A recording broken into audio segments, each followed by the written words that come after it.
Nós temos a alegria de recebermos na noite de hoje o nosso amigo Fábio Iop, e ele nos traz o tema, é o reino de Deus. Que Jesus te envolva e te abençoe, querido. Meus amigos, boa noite para todos. Para nós é sempre um motivo de muita alegria termos a oportunidade de compartilhar algumas reflexões sobre o Evangelho à luz da doutrina espírita. Porque abrir o livro bíblico, entrar em contato com os textos do Novo Testamento que narram a vida de Jesus, se utilizando do prisma da doutrina espírita, é realizarmos uma viagem profunda, mas uma viagem profunda dentro de nós mesmos, tão mais ampla e tão mais vasta quanto a realidade da imortalidade. Mas o Espiritismo é como uma lente colocada sobre os nossos olhos. Ela permite que venhamos a enxergar a nossa existência, a realidade da qual estamos atuando, como espíritos imortais. Especialmente porque ele não compactua com comportamentos dogmáticos, ritualísticos e místicos. Ele nos propõe que venhamos a olhar de maneira ampla para o solo que estamos galgando e enxergarmos ali inúmeras sementes de renovação. Mas o Espiritismo espera um pouco mais de você. Ele espera que para você entrar em contato com essas sementes e realizar um processo de semeadura, é preciso que você faça um esforço pessoal. Um esforço de quebrar paradigmas pessoais, muitas vezes construídos, quem sabe, há 10, 15 ou mais encarnações atrás. Paradigmas esses que te trouxeram até onde você se encontra neste exato momento.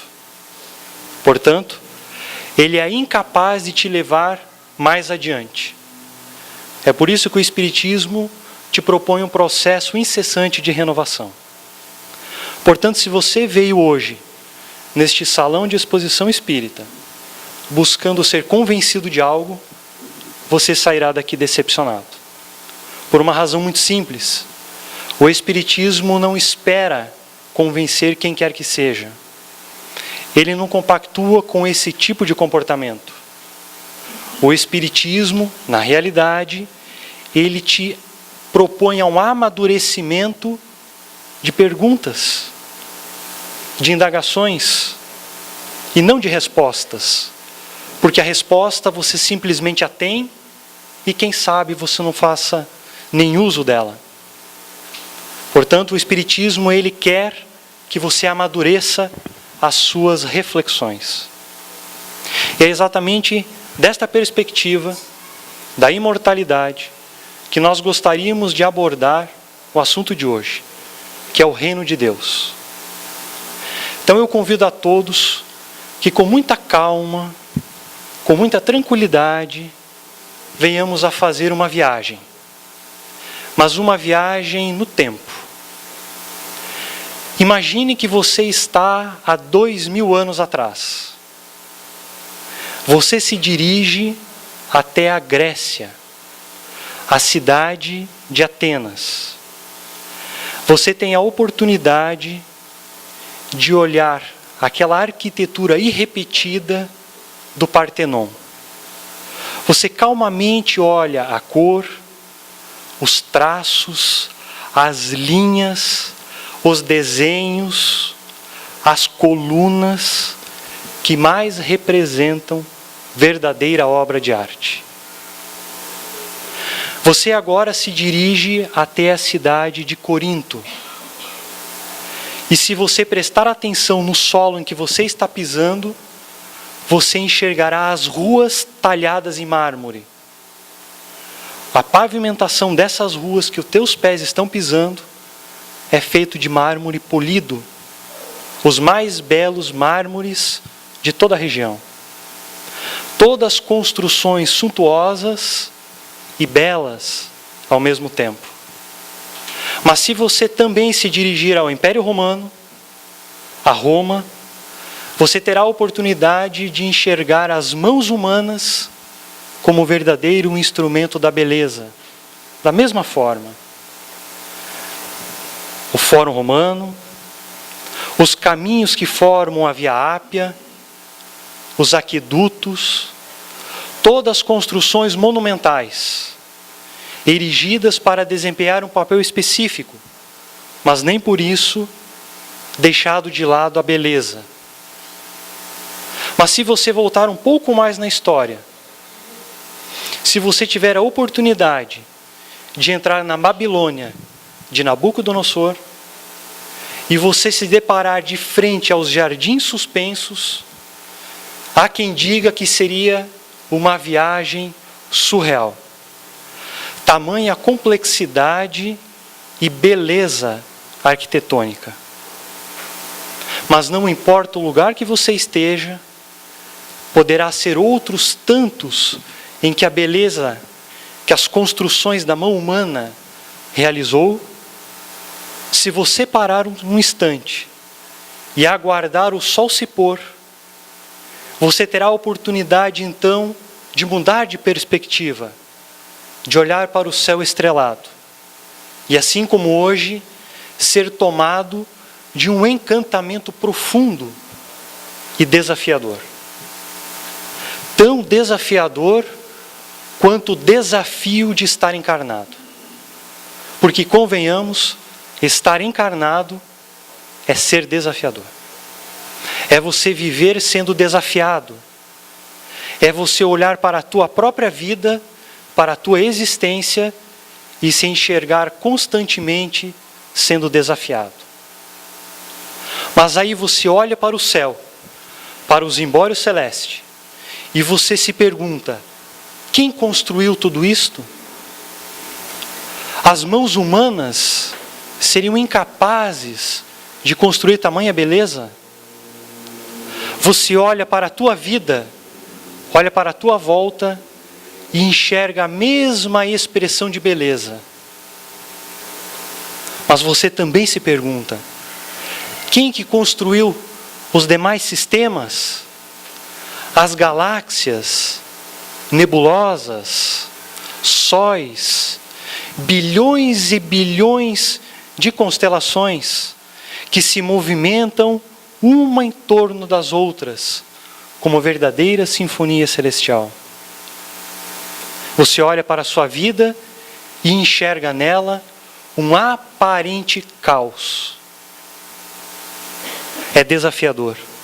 Você mais uma vez olha para o céu e enxerga da poeira cósmica estrelas que nascem.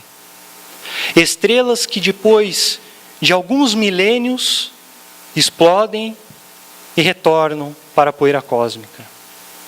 Você é capaz de observar buraco negro sugando sistemas, galáxias inteiras.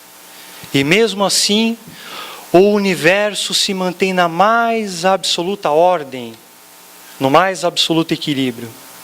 Mais uma vez, você olha para a tua própria vida e enxerga um caos. Um aparente caos de sentimentos, de comportamentos. É desafiador você olhar e só conseguir enxergar construções feitas pelas mãos humanas. E se nós olharmos para a nossa própria história, enxergaremos que todos os desafios impostos para a cognição, para o intelecto humano, no ponto de vista de construção, não foi apenas conquistado, mas foi também ultrapassado e muito. Mas há uma outra construção, em que os olhos da carne são incapazes de enxergar. É como diz o benfeitor Emmanuel: os nossos olhos só conseguem ver o que está morto ou o que vai morrer. Mas há uma construção interior, há uma construção dentro de nós, aonde as nossas mãos hábeis em construir algo belo não conseguem tocar. é uma construção desafiadora. E por que não dizer o maior desafio enfrentado pelo espírito imortal? E é desta perspectiva de uma construção interna que Humberto de Campos, no capítulo 3 da obra Boa Nova, narra, retratando da boca de Jesus este projeto de construção interior. E ele usa mais ou menos estas palavras.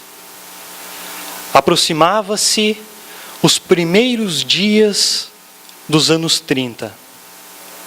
Jesus fora visto com o seu precursor João Batista, andando em peregrinação lenta pelo deserto árido, cálido da Judéia, muito próximo às areias da Arábia.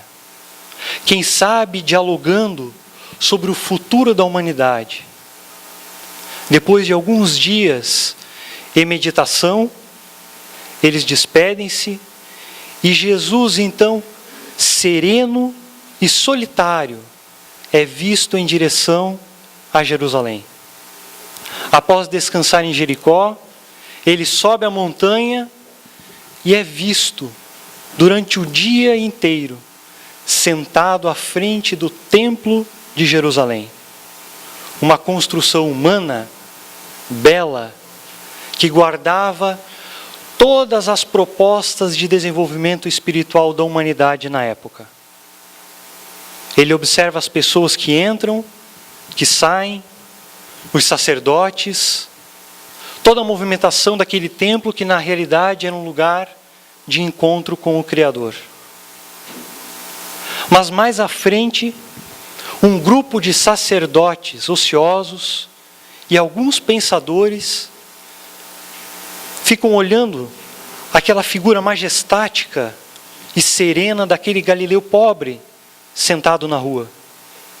Um deles, de nome Hanã, que mais tarde seria o seu juiz inclemente na crucificação, toma caminho em direção a Jesus e pergunta: Galileu, que fazes na cidade? Jesus sereno responde: passo por Jerusalém buscando a fundação do reino de Deus. Surpreso com a resposta daquele Galileu humilde, ele pergunta: reino de Deus? Que pensas tu venha a ser isto? Jesus, com a mesma serenidade, responde: este reino é a obra divina no coração dos homens. Com um sorriso irônico, Hanã completa: obra divina em tuas mãos? Com que contas tu, pobre Galileu, para desempenhar esta difícil tarefa? Quem serão os teus cooperadores? Acaso tu contas com o apoio de algum príncipe ilustre, porém anônimo, que irá te ajudar a edificar esta difícil empresa? E Jesus sereno responde: os meus seguidores hão de vir de todos os lugares. Hanã solta um sorriso de deboche largo e completa: mas é claro, os tolos e os ignorantes estão por toda parte. Com certeza, este será todo o material que você irá usar na construção. Mas Galileu, me diga, acaso tu já vistes uma estátua formada, modelada, sob fragmentos de lama? E Jesus, agora com serena energia, responde: sacerdote, não há mármore mais puro e mais formoso que o do sentimento, e não há cinzel superior ao da boa vontade. Espantado com a resposta de Jesus, tentando mudar a ideia da conversa, Hanã completa: conheces Roma ou Atenas? E Jesus volta à mesma serenidade e completa: eu conheço o amor e a verdade. Galileu, tu conheces os códigos da corte provincial e as leis que regem o templo de Jerusalém? eu conheço o amor, a verdade e a vontade do Pai a meu respeito. Irritado, Hanan dá as costas para Jesus e toma rumo à Torre Antônia. Outra construção feita por mãos humanas.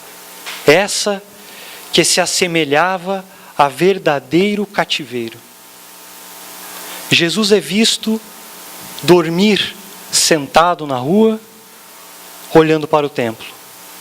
No outro dia, ele segue rumo à Galileia. A Galileia dos pobres, dos humildes, dos trabalhadores.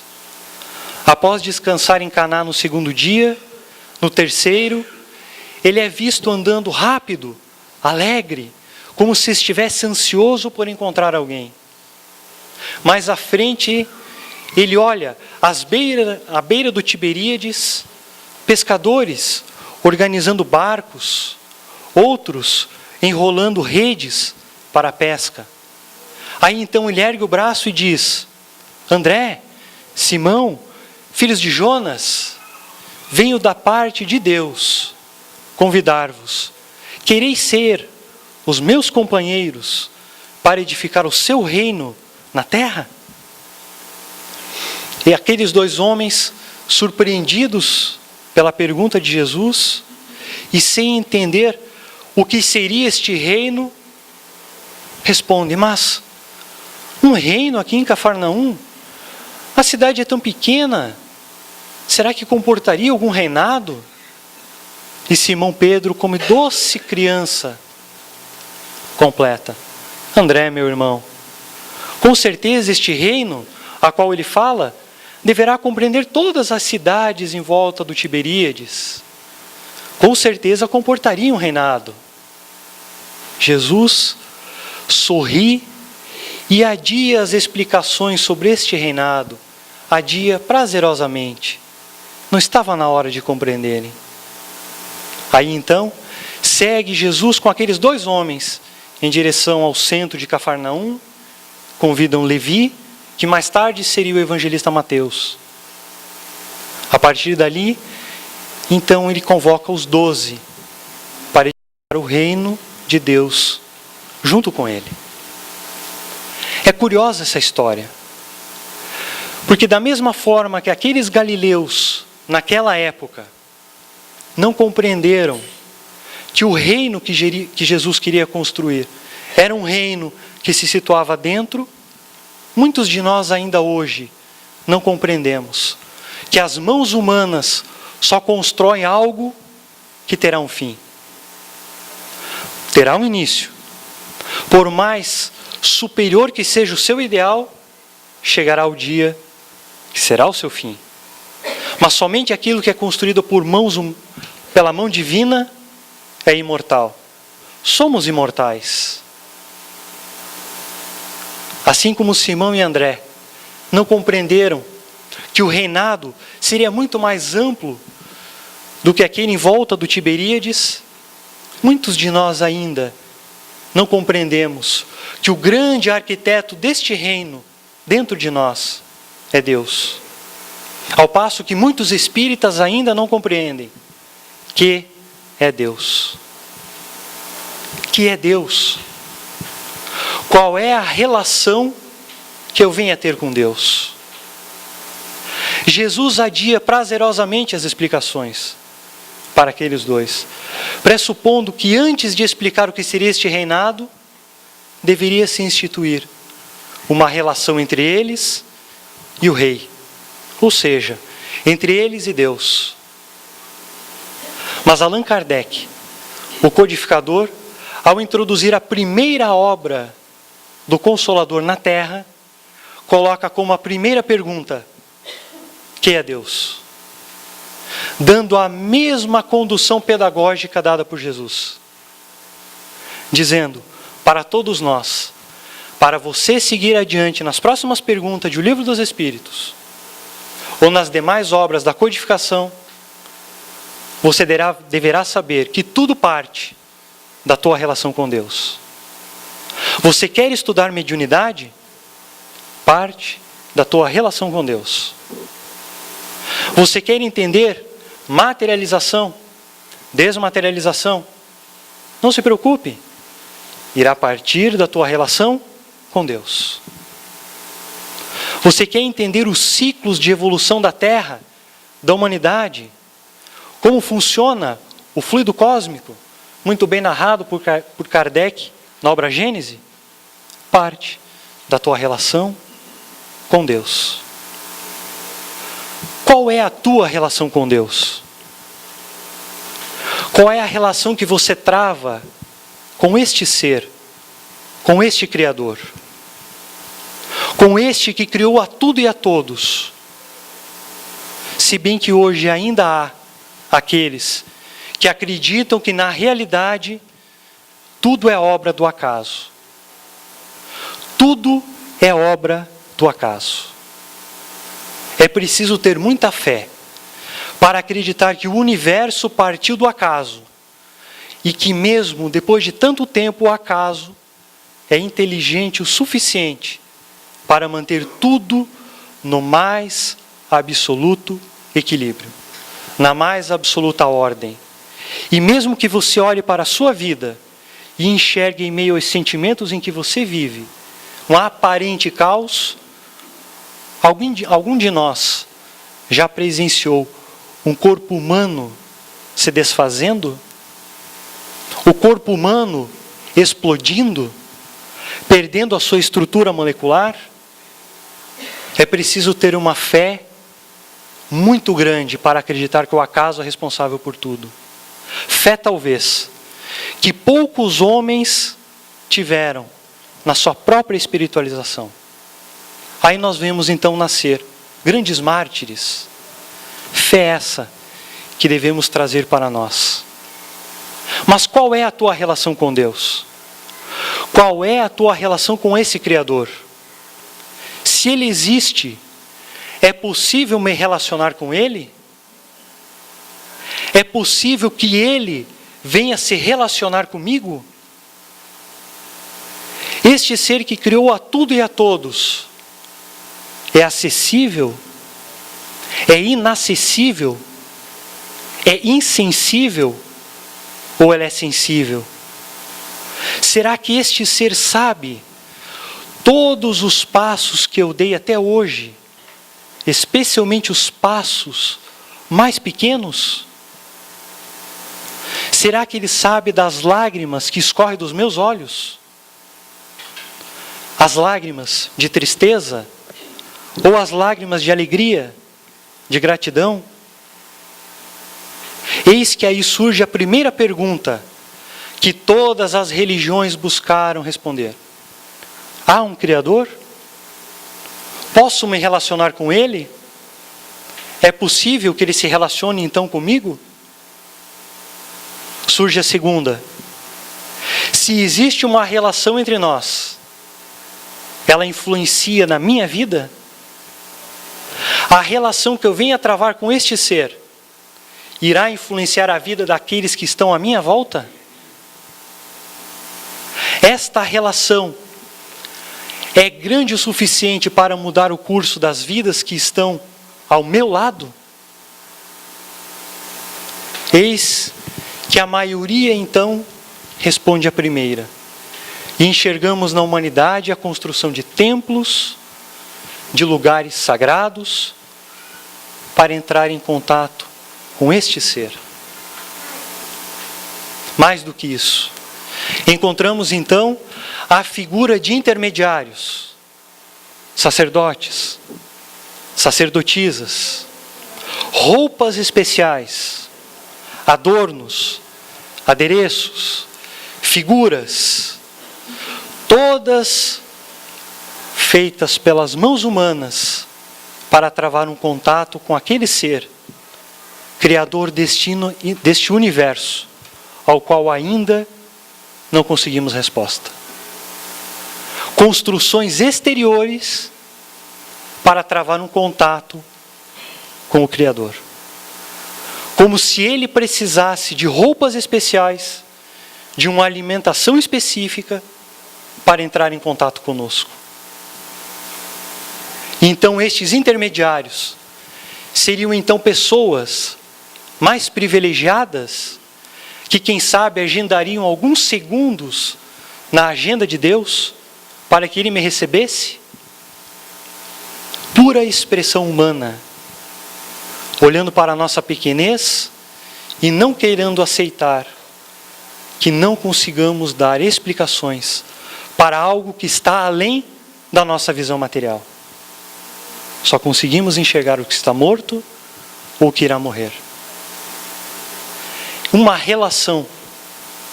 Mas muito bem, então como definir Deus?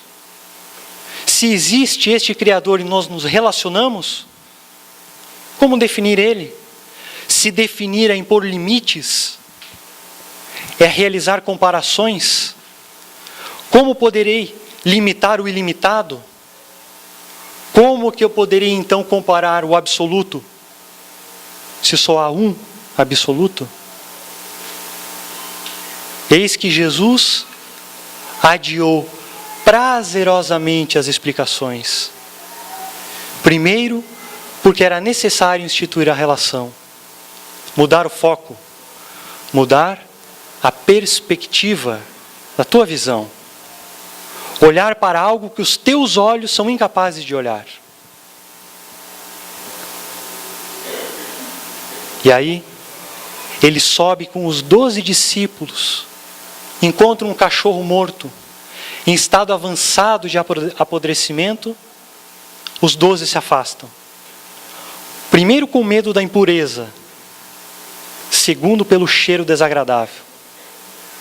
Jesus se aproxima, olha para o cachorro e diz: que dentes bonitos. Pedindo a eles que mudasse o foco da sua visão. Acaso você não enxerga a tua vida com a cor que você gosta? Você só encontra aquilo que você procura. A vida tem o sabor que você se compraz. Mas a nossa vida é uma vida de experimentação e resgate.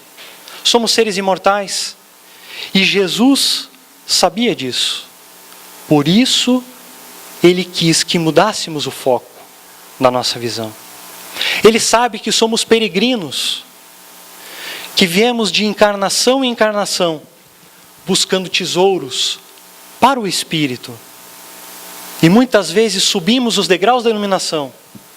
Em outras tantas encarnações, descemos vertiginosamente.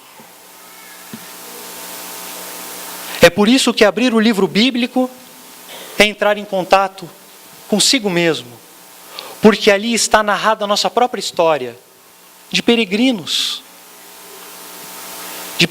que tomamos o nosso corpo de carne para as experiências, recebemos os desafios da vida, as vicissitudes. E é curioso porque se você abrir o livro Números e o livro Êxodo, você encontra a história da libertação do povo cativo do Egito, dos hebreus cativos. É curiosa essa história, porque é um símbolo para todos nós hoje, para o símbolo desta construção dentro. Se você procurar nos dicionários de hebraico, Egito significa Mitzrayim. Mitzrayim remete à estreiteza, aquilo que te angustia. Podemos utilizar este símbolo. Retiremos o espírito da letra, porque a letra mata, mas o espírito vivifica. Retiremos este símbolo. Acaso a encarnação não é uma estreiteza? Acaso você sair do mundo espiritual, aonde o teu mundo sensorial é muito mais amplo, as tuas relações são muito mais vastas, os sentimentos são muito mais apurados, e você ser colocado em um corpo apenas com 5 sentidos, você enxergando apenas com os olhos da carne, não é uma estreiteza? É uma estreiteza. Mas Deus guiou aquele povo do Egito. Ele retira, se utiliza de Moisés.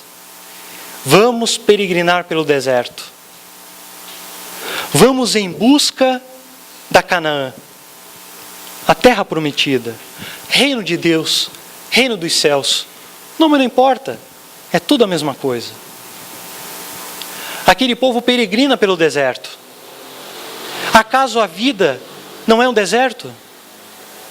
Acaso o calor incessante daquele deserto não são os desafios de olhar para nós mesmos e enxergarmos um aparente caos?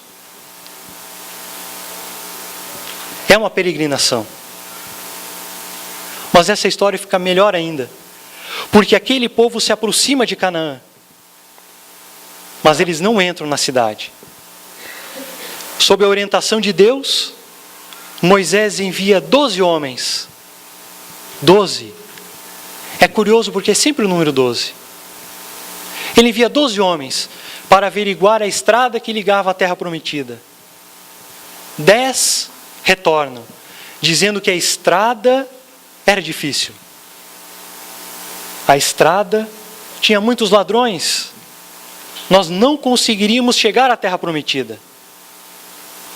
Era melhor que retornássemos em peregrinação pelo deserto. 2 deles, Josué e Caleb, retornam e dizem: não demos ouvidos. A estrada é difícil, teremos, quem sabe, complicações que não conhecemos, enfrentaremos tantas outras que os nossos olhos não conhecem. Mas iremos vencer, iremos ultrapassar. Deus está nos guiando através de Moisés. E o povo então dá ouvidos àqueles 10 e retornam para o deserto. E eles andam em círculo 40 anos. 40 anos. É o símbolo da nossa peregrinação no deserto da vida. Sempre em círculo. Porque todas as vezes que estamos para dar um passo na evolução, nós retomamos ao passo anterior. Porque é mais fácil você derramar lágrimas pelo sentimento que você conhece do que pelos novos, do que por aqueles que você ainda não conhece. Aonde está a nossa fé em acreditar neste ser, Criador de tudo e de todos, nesta relação? E retomamos então uma peregrinação pelo deserto da vida. Quantas encarnações! Mas Deus é misericordioso. Para aquele povo incrédulo, Ele manda o maná do céu, o símbolo do pão do Espírito, para alimentar eles, para que eles não morressem de fome. Porque eles queriam voltar para a escravidão no Egito, porque lá ao menos tinha comida. E Deus é misericordioso e diz: retornar tanto não, eu vou te alimentar. Mais do que isso, Ele convoca Moisés para o Sinai, manda as leis, Deus buscando o povo apaixonadamente, Deus buscando eles. Acaso você nunca foi buscado por Deus apaixonadamente? Nos momentos de tristeza da tua vida, não choveram livros na tua mão?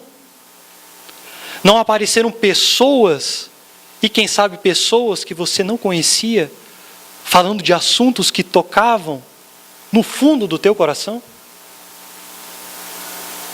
Se você foi incapaz de olhar isso, Ele então chamou no silêncio do teu coração. Assim como Ele fez com aquele povo. Mas quando Moisés recebe as leis, o povo mais uma vez troca e constrói o bezerro de ouro. Mais uma construção das mãos humanas, esquecendo que a edificação era interior. Bezerro de ouro. Quantos de nós saímos aqui deste salão espírita e ao chegarmos ali na esquina, sentimos o peso sobre as costas? Achamos que estamos numa situação vibracional mais elevada, apenas por estarmos aqui. Não. É um convite à renovação. É uma semente. É necessário que você saia daqui com uma roupa nova, com uma relação mais íntima com o Criador. É óbvio que você vai sentir o peso. E aí então Deus diz para Moisés: você não entrará na terra prometida. A tua geração não entrará. Somente a futura. É a nossa história de experimentações, erros, resgates, experimentações, erros sucessivos. É por isso que você abrir o livro Gênesis, de Allan Kardec, e querendo entender os ciclos de evolução, a lei de progresso, parte da tua relação com Deus. Porque Deus estabeleceu um limite, até mesmo para o erro. Chega de errar. Mude ao menos de erro. Mas então Jesus, à semelhança daqueles galileus, buscou mudar o foco. E então ele começa a chamar este Criador que conhece a toda essa história, toda, de Pai. Não é mais de Criador, de ser, de qualquer outro nome. É Pai. E se Ele é Pai, eu sou filho. Se é pai e filho, há uma relação de amor. Há uma relação de amor. E se há uma relação de amor, com certeza todos nós temos que olhar para os nossos conceitos pessoais de religiosidade. Porque o amor é inexplicável. Há um poema de Carlos Drummond de Andrade em que ele intitula Há 100 razões para amar. Mas o 100 aqui não é numeral. 100 com S. Isto é, não busque razões para amar. Esta é a única lógica capaz de explicar o amor. Se eu te amo, é porque eu te amo. Não há explicação para amar. Esta é a única explicação o porquê Deus nos ama. Das bilhões e bilhões de espécies que existem de todos os reinos na Terra, acaso somos especiais? Se Ele é o amor absoluto, Ele daria o amor relativo a alguém? Há uma relação de amor. Então, neste universo, que é o equilíbrio, há o espaço para o amor divino por mim e pelo meu amor relativo por Ele. Porque este amor é o amor que nós nunca conseguiremos amar da mesma altura. Somos relativos. O relativo nunca será o absoluto. É mudar de foco. É quebrar paradigmas. É sair vestindo uma roupa nova. Em contato com Deus. Mas essa história todos nós conhecemos. De uma maneira ou de outra. Mas então o porquê? Que este ser que trava uma relação de amor comigo, por que então que Ele permite que aqui na minha vida, eu olhe e enxergue um aparente caos?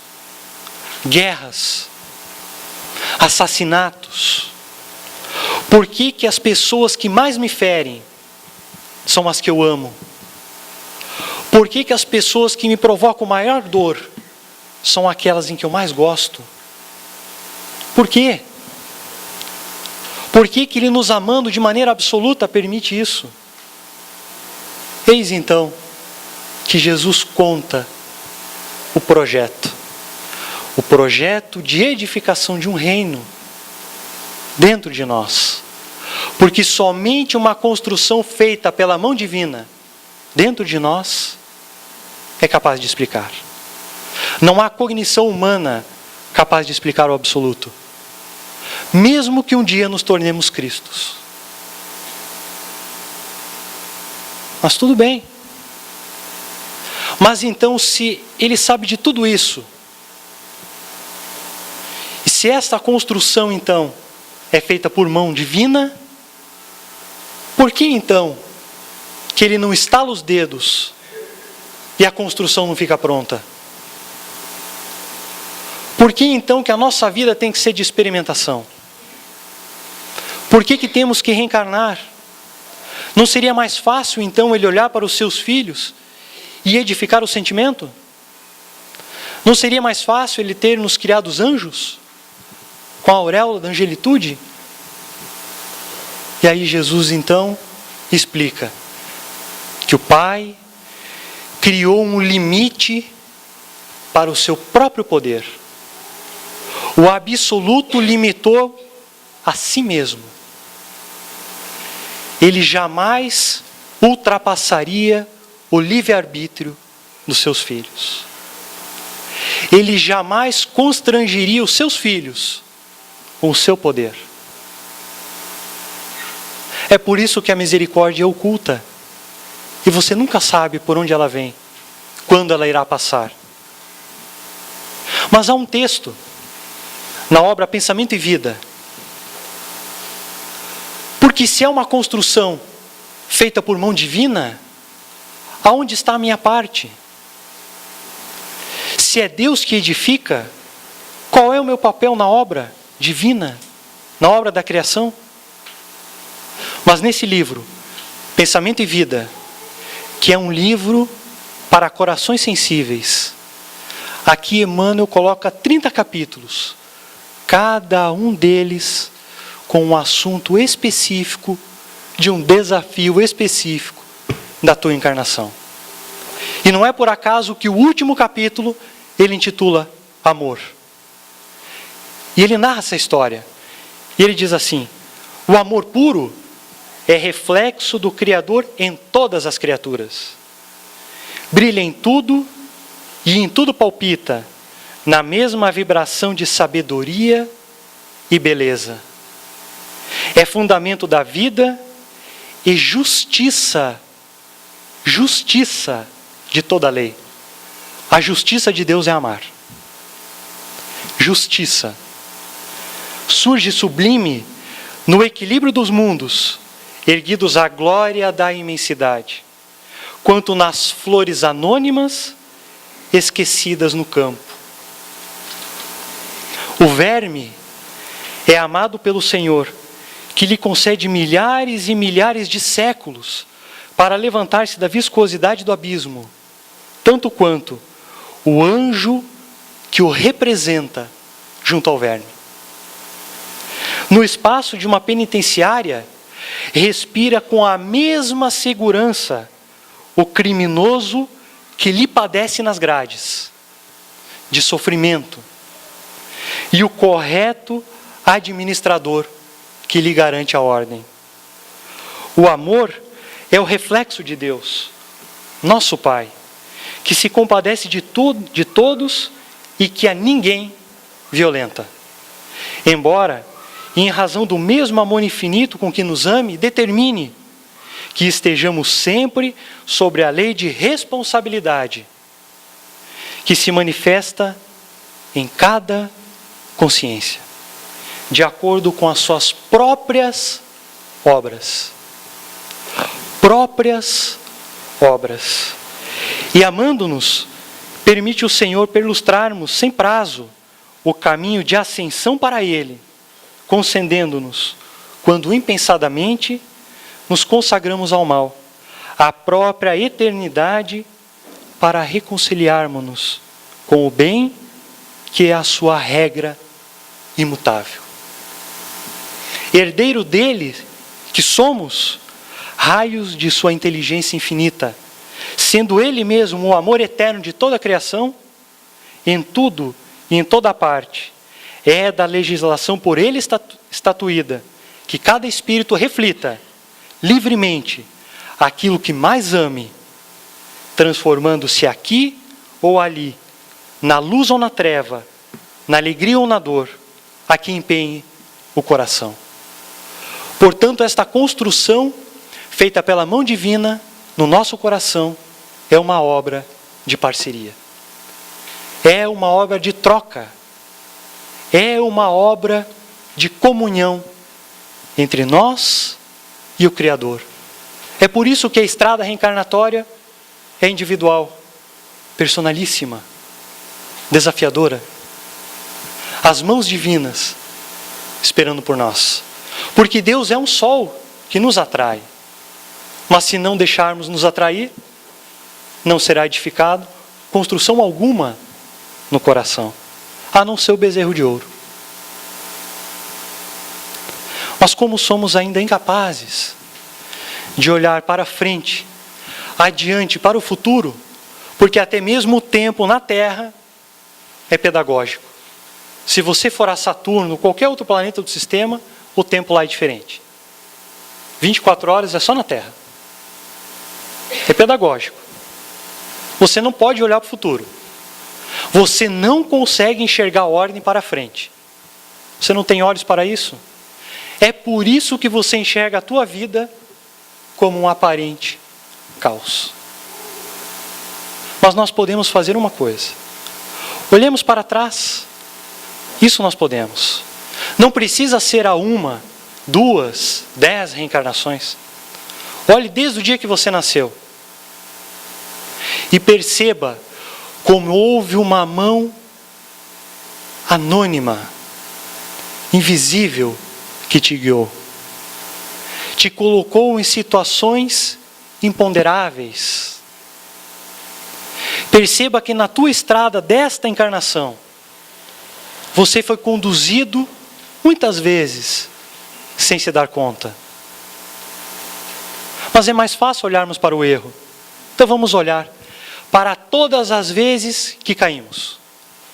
Sempre teve alguém, um livro, um telefonema, uma palestra que nos chamou a atenção. Sempre nos convocando a mudar de foco. E mesmo assim, não seguimos. E aí então Ele nos chamou no coração, aonde é o seu lugar em nós. E ainda assim, não escutamos. É só olhar. Enxergaremos ali o passo silencioso de Deus na nossa vida. Mas se ainda não conseguimos travar uma relação com Ele, porque o nosso sentimento não permite que tamanha grandeza seja tocado com as nossas próprias mãos, Ele enviou um homem, um Cristo, que o representou para nós. E mesmo assim, nós o crucificamos. Temos na nossa história evolutiva a marca do Calvário nas nossas costas. 2000 anos depois. Porque somos herdeiros das suas dádivas. Se somos herdeiros, temos responsabilidades. Temos a marca do Calvário na nossa evolução. E mesmo assim, Jesus não se preocupou com isso. Porque Ele sabia que sendo crucificado chegaria o dia que Ele iria ressurgir dentro de nós. Assim como disse Paulo, não sou eu mais quem vive, é Cristo que vive em mim. Portanto, a construção do reino de Deus não é material. É dentro de nós. É uma construção em companhia de Jesus e de Deus. Não há companhia melhor do que esta. Chega de templos, de imagens, de estátuas. Esses são paradigmas que conhecemos. Não precisamos estar num templo religioso para travar um diálogo com Deus. Muito menos realizar uma postura diferente. Quem sabe ao tomarmos um passe, Deus fala no teu coração. Deus não se preocupa com a cor da tua roupa. Ele quer escutar o teu coração. Mas o resultado de tudo isso nós já sabemos. Estamos numa casa espírita, que diferente de templos religiosos, isto daqui é um banquete, como o almoço de família no domingo. Todos nos alimentamos da mesma comida e discutimos assuntos para a nossa alegria, para a nossa felicidade e para o progresso da família em conjunto. Somos uma família de Deus na Terra. Nos reunimos para discutir o nosso progresso, que através da relação com Deus irá influenciar o progresso de tantos outros ali fora. Mas Jesus já tinha nos advertido de tudo isso. E ele enviou Allan Kardec para redizer em um novo acondicionamento verbal tudo o que ele já havia dito. Tudo. E resumindo apenas nestas poucas palavras: um coração tocado por Jesus nunca mais será o mesmo. Muito obrigado. Uma boa noite para todos. Nosso muito obrigada ao Fábio.